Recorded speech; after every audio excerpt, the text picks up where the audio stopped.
So, nag-PBA ka na, di ba? Mm. Nag-PBA ka. Pag-usapan mo yung journey mo sa PBA, saan ka una? Rookie of the year lang naman. Oo. Barako Bull. Okay. Tapos, of the year. hindi coach. Tama, di ba? Rookie of the year ako sa NCAA. NCAA, sorry. That's what I meant. Tama. Tapos, yun, nag-rookie. Pareho pala sila. Pareho pala kayo nag-rookie of the year. Ikaw din. Hindi ako si Carl Tamayo yung Carl sa amin. Tamayo. Si Carl Tamayo. Okay. Carl Tamayo. Yeah.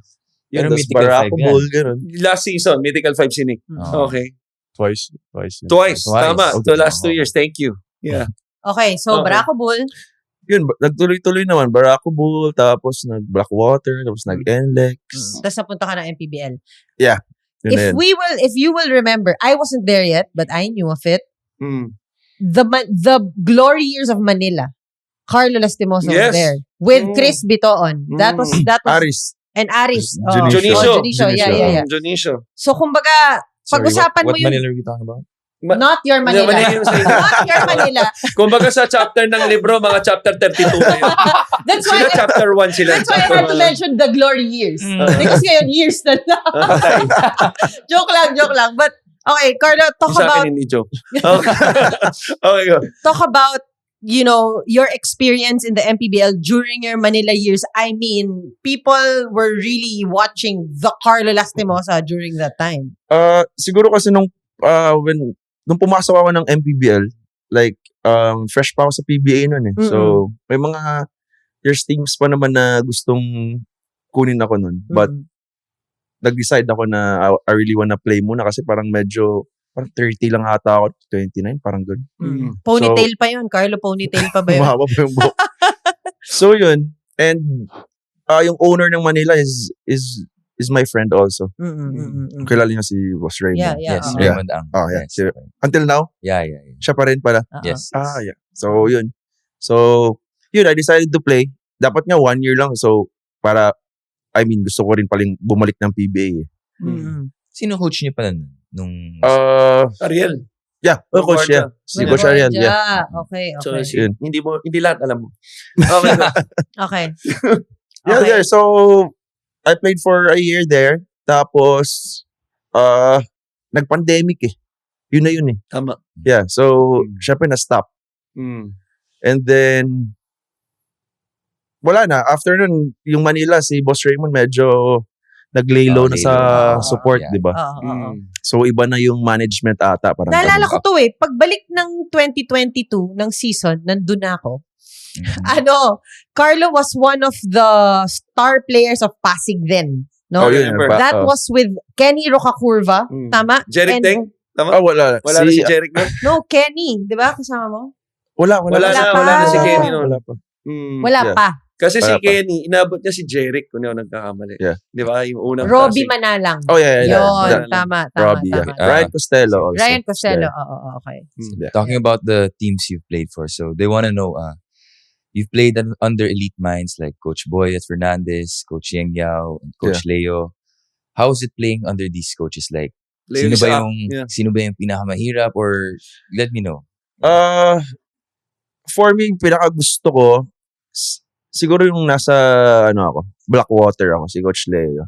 Kasi, he's much more relaxed than any other coaches I played for. And, Coach Yeng is really intense. Yung ugali ko kasi is more on relax. Relax. Chill. Chill eh. Lumilipad na. Hindi ako yung like, May let's ere go, to eh. Oh. I'm not the type to like shout or ganon or yung pinapakita ko yung intensity ko sa game. Alam naman ni Nick Parang yun eh. tumiting ka kay Nick nung habang sinasabi mo. Kasi alam niya yung coach eh, pag na si Kuya relax lang yan. Di ba? Not Nakikita the niya. type to shout. Shout out sa wife niya, kay Leia. Like, kaibigan ko Shout kasi out, yan. babe. Okay. Tapos, yun. So, siguro, my personality kasi is more on the chill side. Eh. So, I prefer coaches na like, chill lang din. Okay. Chill ka ba? Chill ka ba? Next question. Okay, Nick, pag-usapan natin, no? Kasi, yun na nga, no? Si Carlo, ang dami na niyang pinagdaanan na coaches, no? Na pinag-uusapan niya nga, talagang marami siyang natutunan, ganyan. So far, how is your relationship with the Boyet Fernandez? So far, sobrang maganda naman. Kasi, yun nga, isa din siya sa reason or kung bakit ako napunta sa Manila. Tama. May history kasi kayo. May history kasi kaming dalawa eh. Kwento So, mo nga. before kasi, meron talagang tryouts noon before sa, pang ano naman siya, high school juniors. Sa isang school sa Cebu. Tapos, andun yung San Beda. Kasi usually kasi mahilig sa mga Bisaya na player, yung San Beda. So, ano sila doon, parang practice ako. Tapos si Coach Job Giopas, assistant coach siya that time sa San Beda. Tinawagan yung tatay ko, medyo close kasi. Hindi naman super close, but parang magkakilala sila. Tapos parang ni-recommend ako na, sige, try out ako. Ilang taon ako noon? 18 years old yung mga kalaban ko, but 13 years old ako that time. Nag-try out ako sa juniors. Tama ito yung nakwento mo Yeah. Tapos, that time, parang nagulat sila Coach Boy, sila Coach Dino na, bata ko pa pala. So, ayun, di sila nagdadalawang isip doon. Si Coach JB Season naman yung coach that time nung high school sa teammate. Taytay. Si Coach JB. Tapos, Shout out, Coach JB.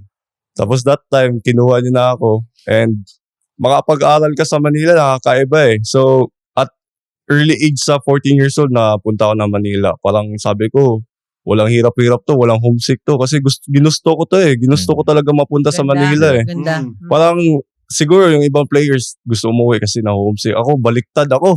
Ako gusto ko talaga dito lang kasi hindi naman all freedom yung sa akin, but for me is to The dream is the here. dream. Yeah. Yeah. Structure na yun eh. Parang ito na yung stepping stone ko na mapunta sa PBA or kung sa pro man. Kaya ayun, di talaga ako nag-give up noon. I know, mahirap din kasi iba naman yung culture ng Manila and iba yung culture ng Cebu. So, ayun. Okay, napag-usapan niya yung getting into the pros, ano? We have asked Kimani Ladi this, we have asked sila Dom Escobar, sila John Abate. So Parang gwapo far, lahat nung binanggit ko. grabe ka naman. Kasi gwapo rin naman yung mga ano natin dito. Okay, Nick,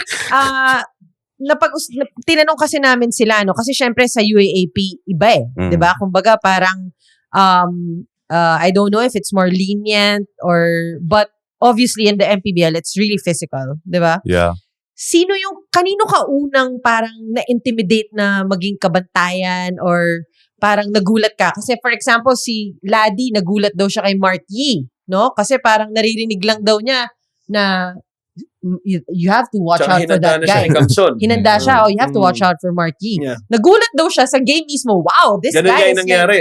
Oo, na he is half the age of Mark Yee. Ikaw, meron ka na bang naging experience na, wow, grabe to ganun? Baliktad sa akin, hindi sa kalaban sa kakampi ko eh. Oo nga naman. Si sa akin si Kuya Mike Babulak. Oo. Paano, sige, kwento mo, paano sa practice pag ganyan? Kasi yung when you look at him, parang yung first impression ko sa kanya, nakakatakot talaga eh. Parang ayaw magsalita. Oo. Grabe talaga sa practice. Nako. Pero, actually, maganda nga yun eh. Para pag may mga ganong players sa future games Champion. namin. Mike Oo. Babulak. Yes. No? Nueva Ecija. Yeah. Oo. Grabe si Kuya Mike pag sa practice nakakatakot. Alam ni Kuya Carlo yan. Especially ako, rookie ako. Parang natatakot ako sa kanya. But approachable pala siya. Pag kausapin mo lang ng maayos and yung mga kwento niya, ang dami ring advices niya rin sa akin actually. Kung di ka pa nakasubscribe, ano pang hinihintay mo? Bawat episode, bawat laro, bawat kontrobersya sa MPBL, nandito kami para harapin lahat. Hanapin ang Rebanse sa Spotify, Apple Podcasts, at YouTube.